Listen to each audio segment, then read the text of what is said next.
na ako kaya.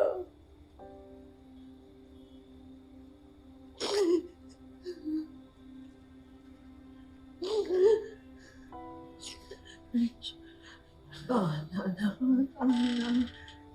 Nandito naman kami ng kapatid mo, Marge.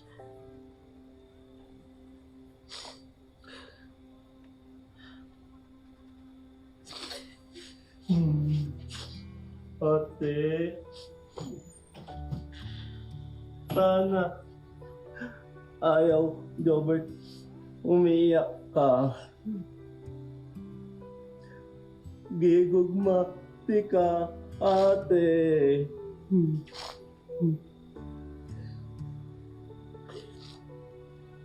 Sorry, Jobert. Malungkot lang si ate kasi hindi lang na may sakit ang anak ko. Parang pakiramdam ko gumuguho ang pamilya ko. Lahat na lang gumuguho na.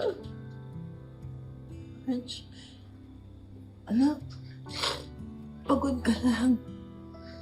At may karapatan kang mapagod. Ang bigat-bigat lang kasi sobra.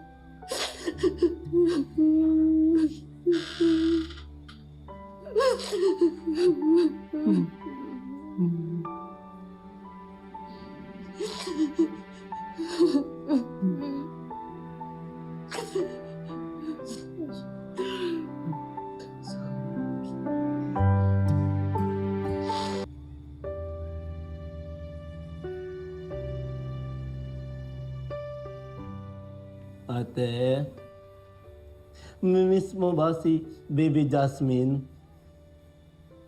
Oo naman. Ba't di ka na umuwi sa inyo? Mimiss ka na Baby Jasmine tsaka Kuya Bait.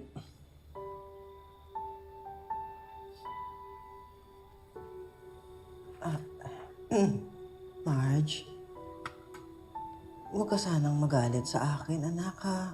Pero, parang hindi ko masisisi si Paolo.